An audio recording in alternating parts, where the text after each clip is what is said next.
on top of the world, founder of one of the most successful global cryptocurrencies ever known, and one of the richest women on the planet, worth billions. She wanted to be powerful. She wanted to be revered.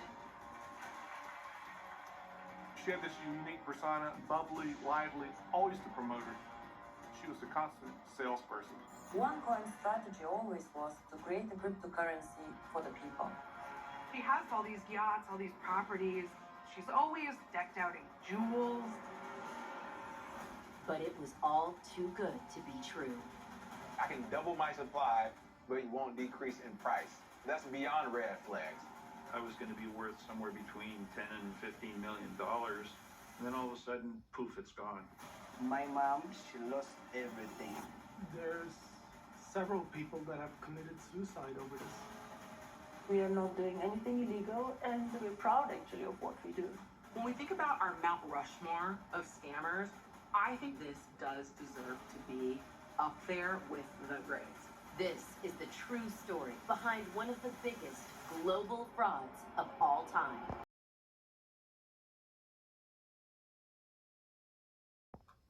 The date is Sunday, September the 10th. The time is 3:54 a.m. The struggle continues. Master Fard Muhammad, in our lessons, he raised an important question. Can the devil fool a Muslim? Not nowadays. There's a book that I want to share with y'all from my library. I'm down here in the secret vaults in the studio. But here, over here. The book is titled, let's get this one here. The 48 Laws of Power by Robert Greene. The intro by Juice Elfers. There's something in here by Nietzsche that I want to read. I might read a couple of things. Let's take it upstairs. In the 48 Laws of Power, there's a principle raised by Nietzsche that's actually a sidebar in the book. In the preface, section 18, and I like to quote it for you. There's nothing very odd about lambs disliking birds of prey. But this is no reason for holding against large birds of prey that they carry off lambs. And when the lambs whisper among themselves, these birds of prey are evil. And does this not give us a right to say that whatever is the opposite of a bird of prey must be good? There's nothing intrinsically wrong with such an argument, though the birds of prey will look somewhat quizzically and say, we have nothing against these good lambs. In fact, we love them. Nothing tastes better than a tender lamb. Friedrich Nietzsche, 1844 to 1900. In the code of the streets, it's often said, don't hate the player, hate the game. The Bible teaches us that the love of money is the root of all evil. Now, when it comes to the Bitcoin, I remember me and my wife, I used to hold lectures in North Philadelphia, Black and Nobel bookstore with Brother Hakeem. And a good brother came in. And, back then we was covering business credit and nonprofits and LLCs, S Corps, C Corps, B Corps, you name it. Basically how to start your own business and be business minded. And, the brother came in and he basically was trying to get the people, including me in particular, into Bitcoin. And I was, hearing little things about it, and I've read little stuff about it. But at the time, I didn't make a judgment because I didn't have enough information about it, in my opinion. So, he really knew Bitcoin. So when we, sat down, those of you that know me know that I wrote a book over 40 years ago called The Seventh Dimension. And in that book, the premise I opened up with, our people need to ask the 7 essential elements: who, what, when, where, how, why. And really? If a thing sounds too good to be true, usually it is. So when I began to analyze, deputize, and scrutinize the mathematics of what my beloved brother was teaching me, I seen that there was no foundation. There was no safety net. I was like, it's an intriguing concept.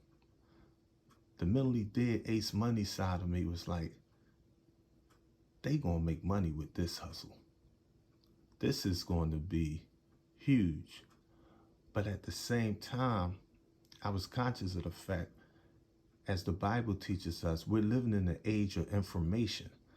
And one of the problems with satellites and technology and these smartphones and computers and binary code and 0 and 1s and positives and negatives, it's just so easy to look at the footprints of those type of financial transactions that I was like, it's not for me. That don't mean that it's not for others. And as I explained to my brother, I personally think you're gonna make some paper with that. But be mindful, in a capitalist imperialist system, the only way you're going to get paid like that, others got to get robbed. One of the major mistakes a person can make, and this covers politics, spirituality, consciousness, if you're black or white, male or female, what have you.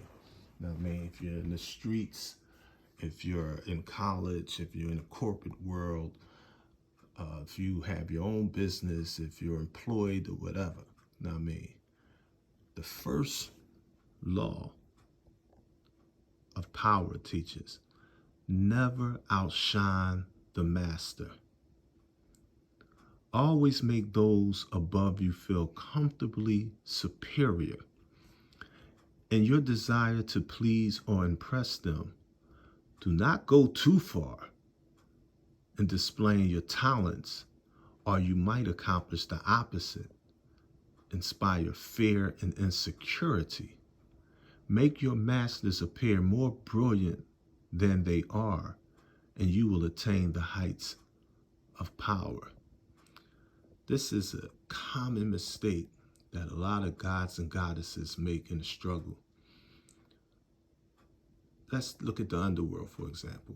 If you come up with a concept, a hustle, a way to make some paper, to get the moolah, the cheddar, the cheese, that dying dollar, that fiat money that everyone is going so crazy about.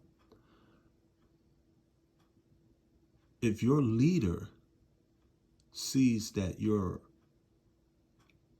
being successful, he or she has to wonder, wait a minute, if the people see him or her making all this money, and money is equivalent to power in an imperialist system or a capitalist system, it's only a matter of time where they're going to start outshining me. And the human passions of envy and jealousy in the streets we call player hating. It'll start to unfold and the ranks becomes divided. They'll find ways to start to criticize you and set you up and slander you, destroy you, and if necessary, kill you. Be careful. Messenger Elijah Muhammad teaches us the angels don't have time to dispute truth. We don't waste our time disputing the truth. We don't get into oral arguments or debates. Those of you that been in the penitentiary understand boys fight to see who win or lose. Men fight to see who live or die.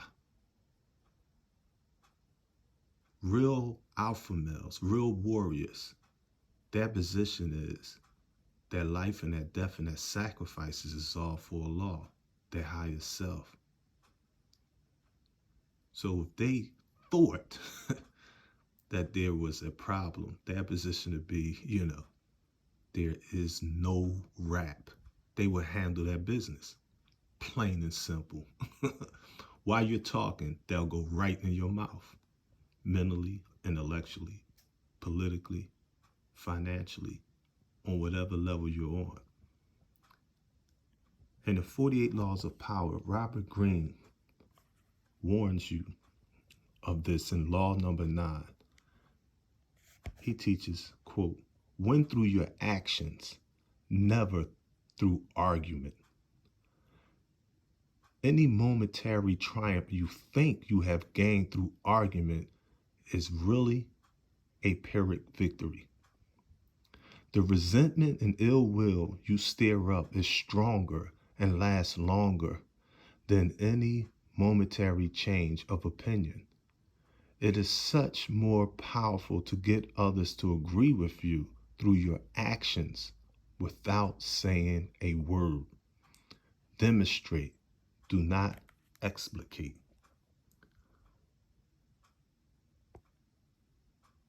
Wise generals are willing to lose a few battles to ultimately win the war. Be wise and do not act otherwise. Messenger Elijah Muhammad teaches us that Sir John Hawkins promised our people more gold than we were earning in our own country. In Message to the Black Man, he teaches us this on page number 3, 1965.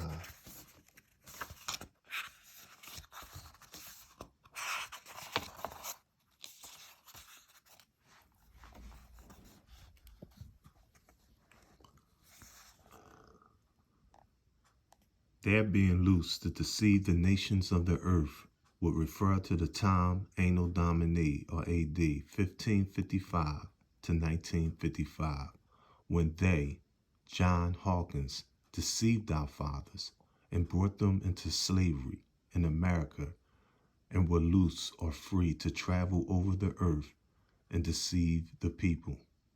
Now, that freedom is being interfered with by the order and power of the God of righteousness through the nation of righteousness. For the past 6,000 years, the prophets have been predicting the coming of God, who would be just and righteous. This righteous God will appear at the end of the world of the white race. I'd like to share with you the messenger's message in this age of mess on that mystery God from Message to the Black Man in America, page 19. This is from the year 1965. His first page, he explains it like this. Allah is God. Who is that mystery God? This is part 1. For thousands of years, the people did not have the knowledge of the person or reality of God, worship their own ideas of God, He has been made like many things other than what he really is. The Christians refer to God as a, quote, mystery and a, quote, spirit, and divide them into thirds. One part they call the Father, another part the Son, and the third part they call the Holy Ghost, which makes the three one. This is contrary to both nature and mathematics. The law of mathematics will not allow us to put three into one. Our nature rebels against such a belief of God being a mystery and yet the Father of a Son and a Holy Ghost without a wife or without being something in reality. So here, the messenger's premise on the reality of God is that the present concept that is being taught to the masses, it's not mathematics. Why is mathematics relevant? Because the messenger teaches us in 1972 in the Theology of Time that Islam is mathematics and mathematics is Islam. Think about that. In the universal order of things, there are positives and negatives. The positives is what we call adding and multiplying. The negative force is what we call dividing and subtracting. When it comes to your money, it's the same mathematical system.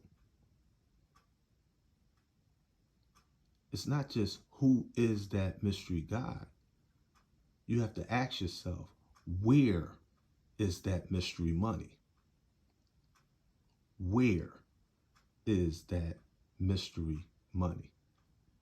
I know everybody talking about it, everybody claiming it's easy to get, everybody's worshiping it. But ask yourself, nah, brother, nah, sister, where is that mystery God? Where is that mystery money? Show and prove it. Don't show and tell. I know you can show and tell it all day long.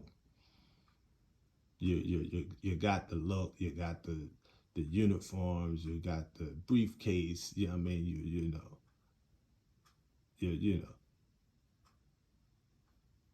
the costumes and the mask. I understand that part, but at the end of the day, where is that mystery money? Now, if it's as sweet as they claim, then they should have no problem giving you a little something since you're going to get so much in the future. Now, the reason why this dichotomy, this contradiction is so attractive and effective amongst the 85%, the mentally dead, those who are easy to lead into the wrong direction. But Master Muhammad said they're hard to lead into the right direction. It's because these 10%ers, the rich, the slave makers of the poor, they're able to manipulate these mentally dead by teaching them lies. See, they never just come straight out lie. They're going to give you some tricknology. It's going to be a trick, but it's going to have a true root. It's going to be rooted in knowledge. It's going to be real alim or knowledge there. It's going to be some fly hakim or wisdom there. There's going to be divine alif or understanding there. But the alim, hakim, alifi, or the alif lam mim, as the Holy Quran calls the mathematical code or the mystic letters, as the spookies put it, teaches us, I, Allah, am the best knower. You have to be the god or goddess that you see in the mirror. If you believe in any wisdom, power, force, independent of yourself, your mathematics is going to be off, family. The messenger teaches us in Message to the Black Man in the 12-point program in 1965. He teaches us, build an economic system among yourselves. He also teaches us spend our money among ourselves. But see, one of the problems with spending fiat money among ourselves in the wilderness of North America, that fiat money has the photo or the image of the same devils and slavers that raped, robbed, and murdered our people worldwide. So you have to be careful with America's dead dollar. See, the United States of America is in debt. The United States of America is the world's greatest hustler. They get paper because they make paper.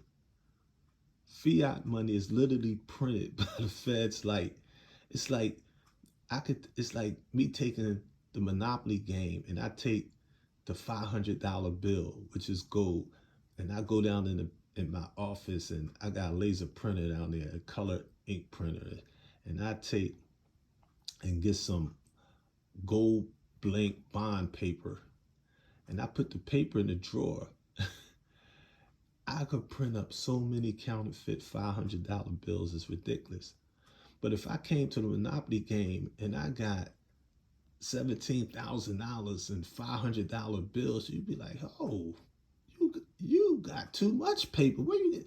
Oh, come on, man. I'm not playing this game. Now, if somebody want to play, hey, as the 48 Laws of Power warn, there's a sucker born every day. You could go for the okie doke. You could go for the pie in the sky if you want. But you can't hate the player. You have to hate the game. You have to hate the fact that you recognize the rules of Monopoly as being real. You see, when someone prints up a piece of paper and take an ink pen and sign their signature on there, and they tell you this is $1, this is $10, this is $20, this is a $50 bill, a $100 bill, a $1,000 bill, and you believe it, you accept that. And then the feds say, well, we mathematically going to be the middlemen between you and this money god. You can't be mad at them because Satan deceived the whole world.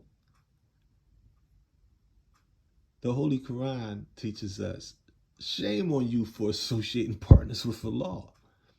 You knew intuitively that the devil was the devil. As the 48 Laws warn, those sheep knew that there were just certain things in creation that was diametrically opposed to their nature.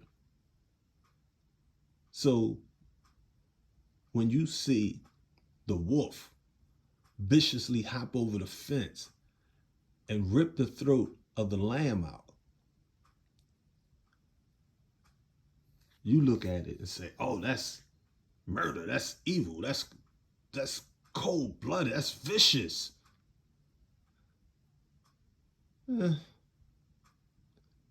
But in nature,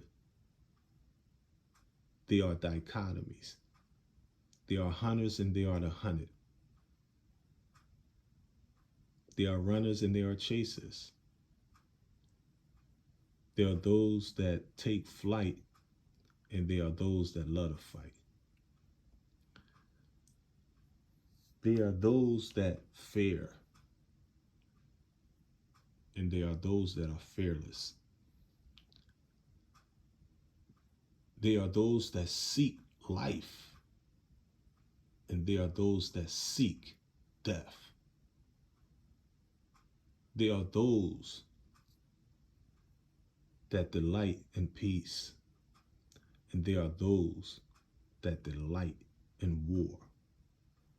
When you dive in the ocean and you study the marine creatures by nature, forget your spooky stuff. Forget your organized religions for one moment. I know, you're spooky Allah, you're spooky Yahweh, you're spooky Jesus, you're spooky whatever. I know your spooky belief that the great white man is going to protect you. But in those dark, cold waters,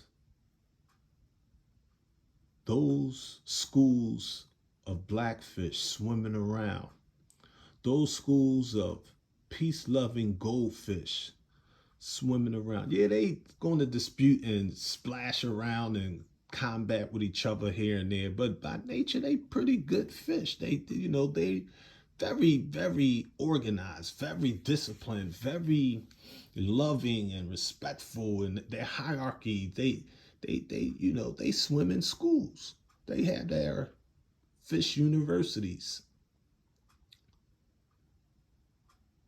But very few of them realize that no matter what they say, no matter what they do, no matter where they at, there are other schools of fish out there that are polar opposites to their nature. So those schools, and there are countless schools of thought out there amongst our people, but those schools of fish that unify and solidify and financialize our people into a sector that is negligent of the piranhas, the sharks, the whales, that have just come scoop them up. They're like, I wrote a book about 30 years ago called Is the Devil Still a Devil? And I have a picture of the piranha fish and a picture of some blackfish on the cover. And what I'm doing is I'm showing you something in nature, getting you to take away and strip away all of the spooky doctrines you've been programmed with. And that is core, that is raw nature. That school of piranhas, they're not hating on the blackfish. They just genetically were designed to destroy blackfish. It's nothing personal, it's strictly business. It's like that throughout nature. Let an army of black ants meet an army of red ants. They're not going, oh, look out there, our brothers, our brother ants. Hey, what's up, Nom? Peace, peace. No. They're going to be like, yo, that's competition. Let a swarm of African killer bees come to the United States and see these spooky, spiritual honeybees, American honeybees. They going to be like, man, we going to colonize these jokers. We going to kill all of them and take all their honey. That's in the nature of things, family. It's in the nature of the lion to just like, yo, there's something in me that made me just rip that zebra's throat out. I mean, it's just like, it's nothing personal. It's not that the chicken hawk won a gang war with the chickens. It's just that the chicken hawks look at them like, yo, they chickens. They food.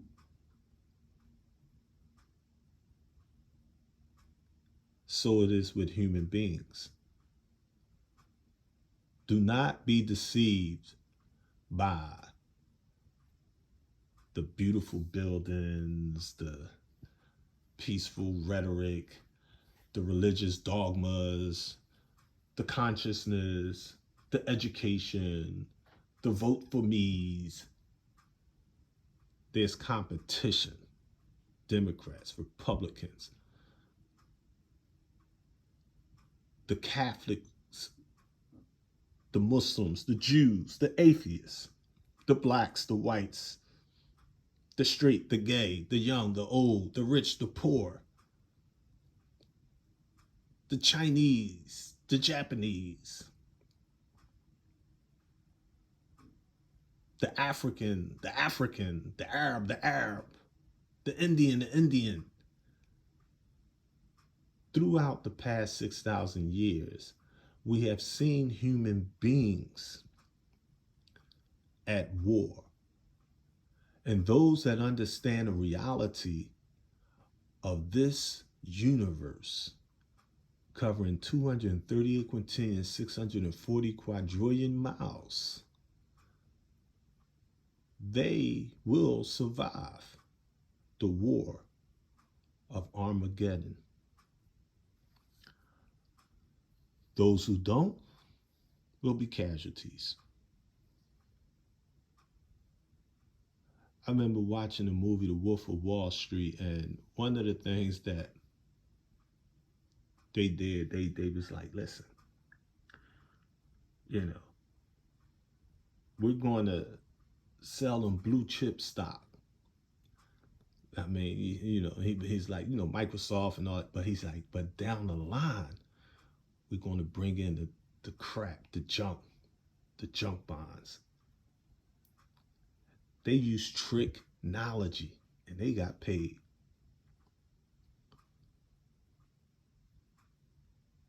I'm no fan of Bernie Madoff,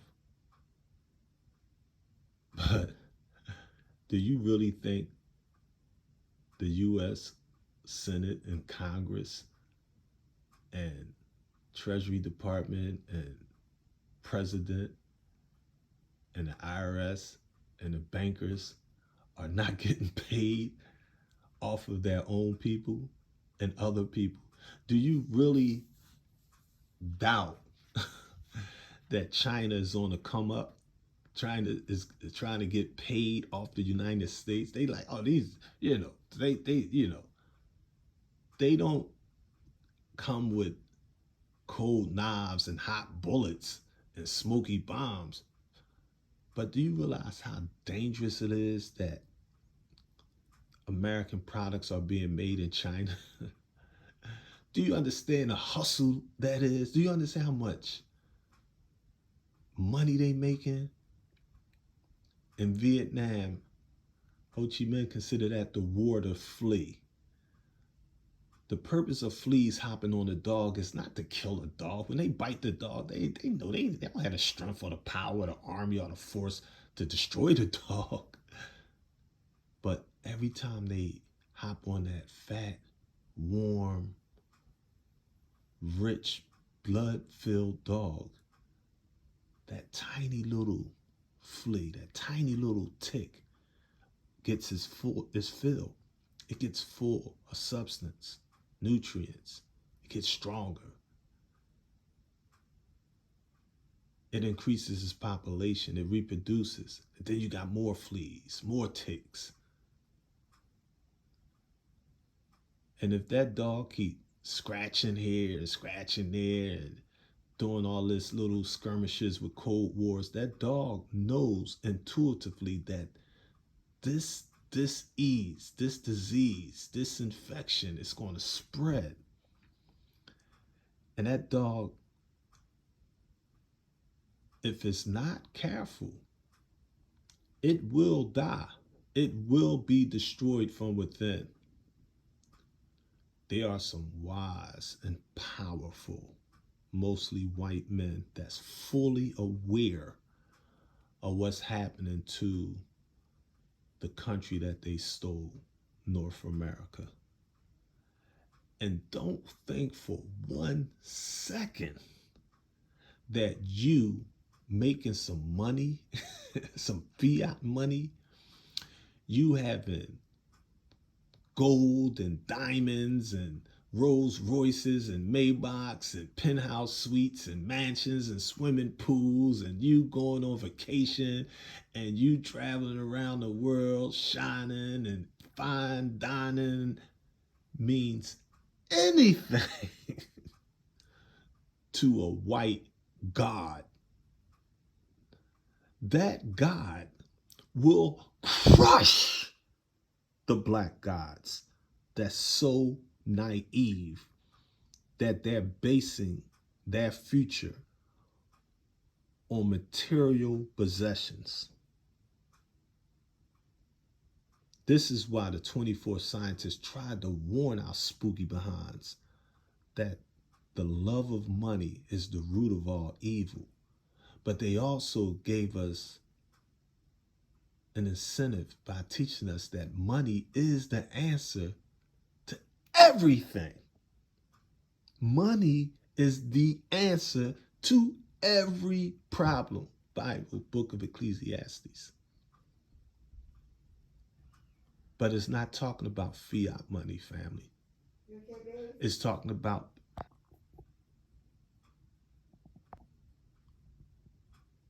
pardon the interruption. Like I said, it was only 3 o'clock. You know, I get in the zone and it's getting late and I was talking so loud. My voice is early in the morning and I just woke the family up. So everything's good. But my point was, and I mean, our money is peace of mind and contentment. Money, good homes, and friendships in all walks of life. Our money is good health, righteousness, our unity, our activation of our genetic code and the universal balance that is so necessary for us to reclaim heaven on the face of the planet that we call Earth. Master Fard Muhammad teaches us in English lesson number C1 about Sir John Hawkins. And the Honorable Elijah Muhammad elaborated on this lesson in the greatest story ever told, as many call it, and attributed to him. But the premise is true. The intrinsic information is relevant. It teaches us that when Sir John Hawkins came amongst the tribe of Shabazz, he seen that we was flying an all-red flag representing freedom. And we were a strong and intelligent and powerful people. But we were righteous. And when you are righteous and you're in the midst of the wicked and evil, your righteousness becomes your weakness. You become naive to the technology of those that smile in your face while hiding the dagger behind their back. And they can't wait to cut your throat, stab you in your back, and take everything that you have. So the slave trader, he noticed the dissatisfied in our midst, the haves and the have-nots. And he wisely was able to get in amongst those that had less. And he promised them more gold for their labor, more than they were earning in their own country. And they was like, what? Imagine that.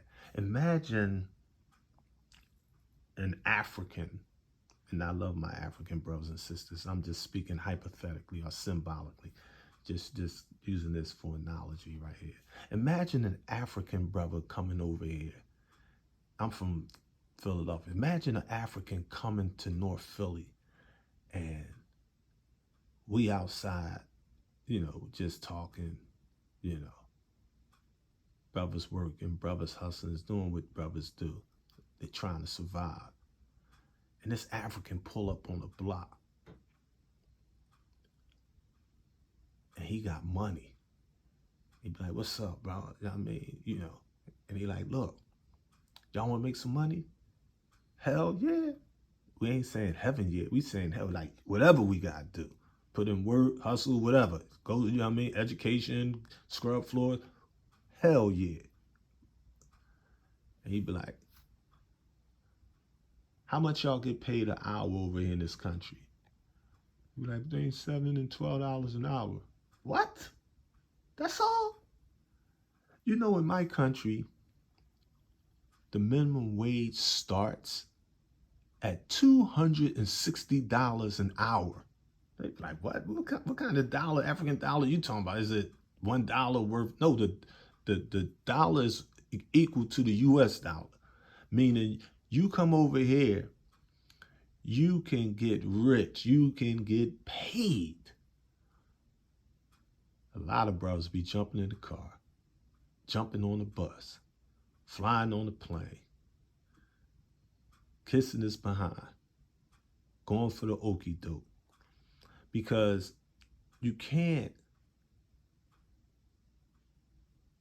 really get a person unless that person think they could get something for nothing.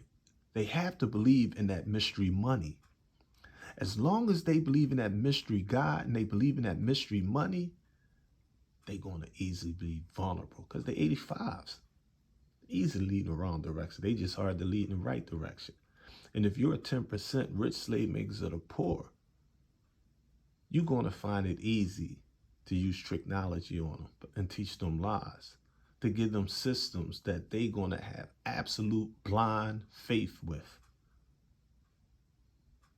But if you're a 5%, a poor righteous teacher, you're going to have a hard time helping people to help themselves. You come with your ran over Timberlands, your little corny sneakers tilted to the side from Walmart, your hair all nappy, nails all dirty.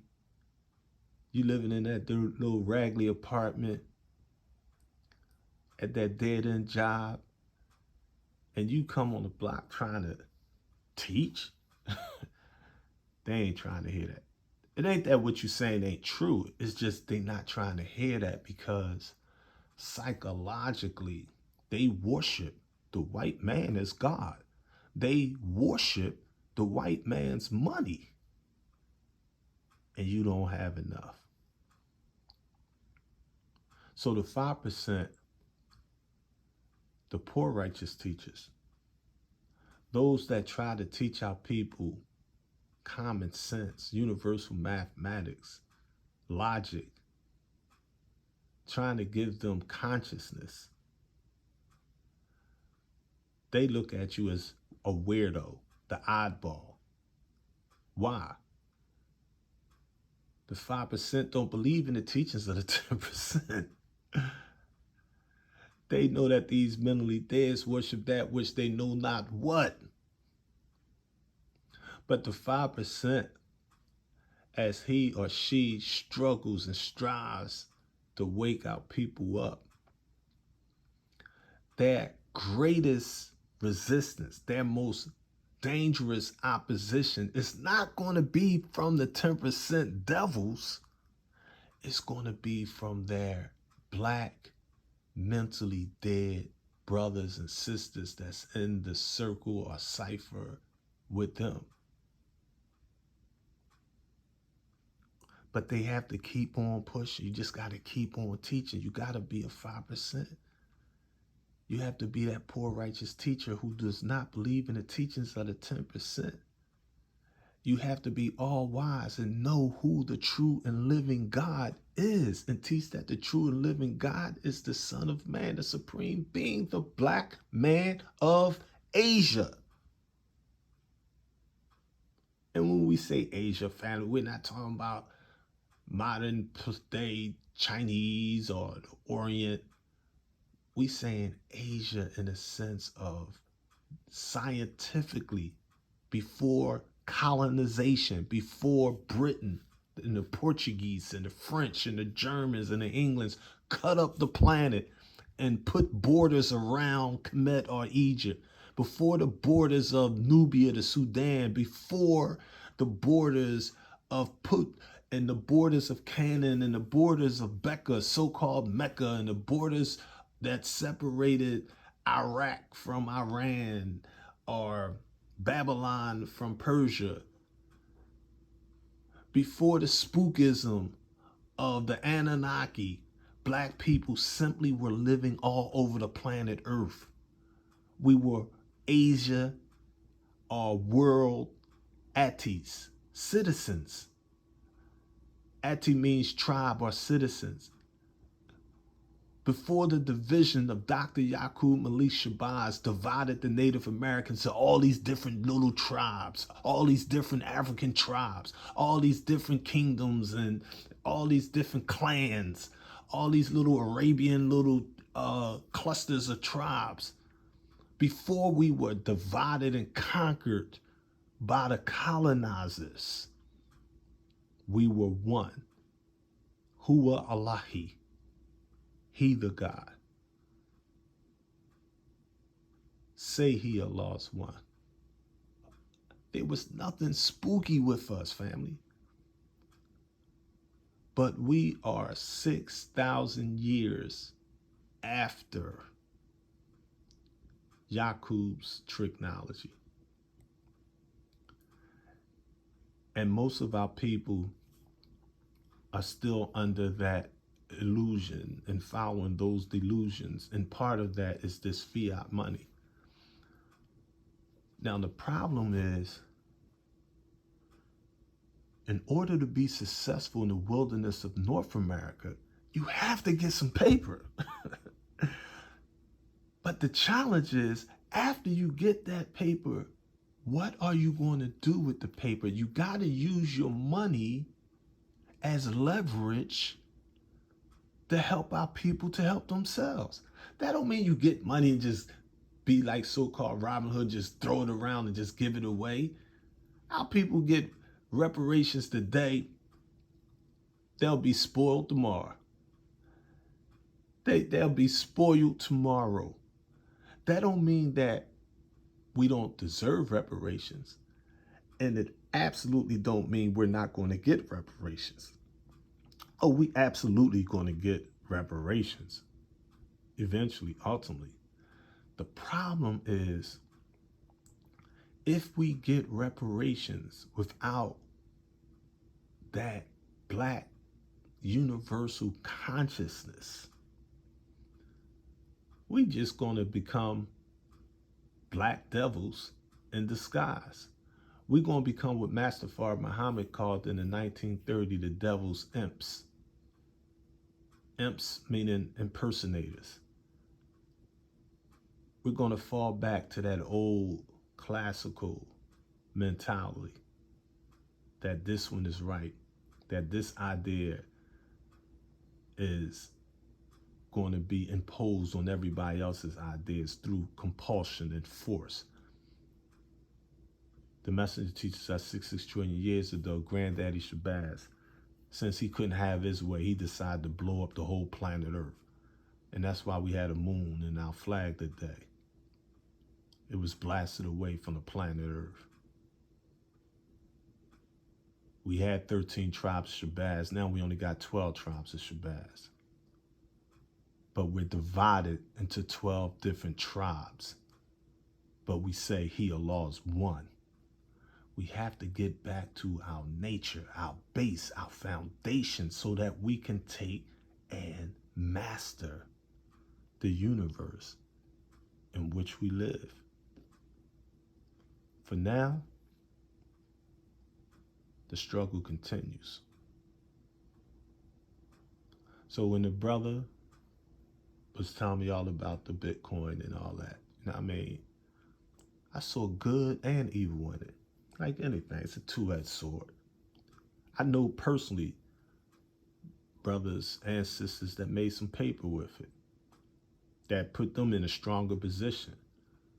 But ain't no doubt, I understand capitalism and Pearl. It's a dog-eat-dog world. It's a dog-eat-dog system, as Malcolm X put it. You know what I mean? And I don't believe in dictatorships. I don't believe in compulsion. I'm not going to, as a humble minister of Messenger Elijah Muhammad's teachings, I'm not going to tell you what you can and cannot do. I will share with you, what would the messenger do? What would the messenger teach? What is the teachings of the Honorable Elijah Muhammad on any subject, any matter? But ultimately, the decision is going to be yours. You're going to have to enter into your own judgment. My recommendation is listen, weigh the pros and the cons. Don't think it's all pro. Keep in mind there's pros and cons and everything. Now, I mean, it's like you can make money, you can lose money. Not just with Bitcoin, but with going to the store, going to college, going to work, starting your own business, stocks, credit, taxes, anything. But you have to just do the mathematics. As our brothers and sisters in the nation of gods and earths love to say, what's the day's mathematics? I ain't just talking about elaborating on the lessons. I'm saying that what's the day's mathematics in the sense of every moment of time, your mathematics are going to change. Sometimes you're going to have to add on. Sometimes you're going to have to take away. Sometimes you're going to have to multiply. Sometimes you're going to have to divide. Sometimes you're going to have to unite. Sometimes you're going to have to separate yourself. Recognize the pretenders from the defenders. Stop following the devil's tricknology. And in war, it's understood that sometimes you have to put on the dirty boots of your enemy. You have to eat their rations, use their helmet, pick up their discarded tools to better protect and do for yourself. Only the strong survive. Remember, only the messenger's message will guide you through this age of mess.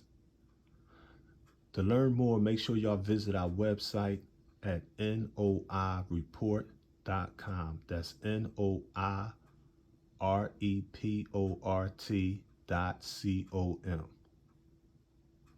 Get knowledge, but get knowledge, wisdom, and understanding to benefit yourself. Learn your mathematics, but learn how to apply mathematics. And remember, only the messenger's message will guide you through this age of mess. Peace. Many may wonder then, why are 85% of our people mentally dead? Because only 5% of us know God. Salam Allah.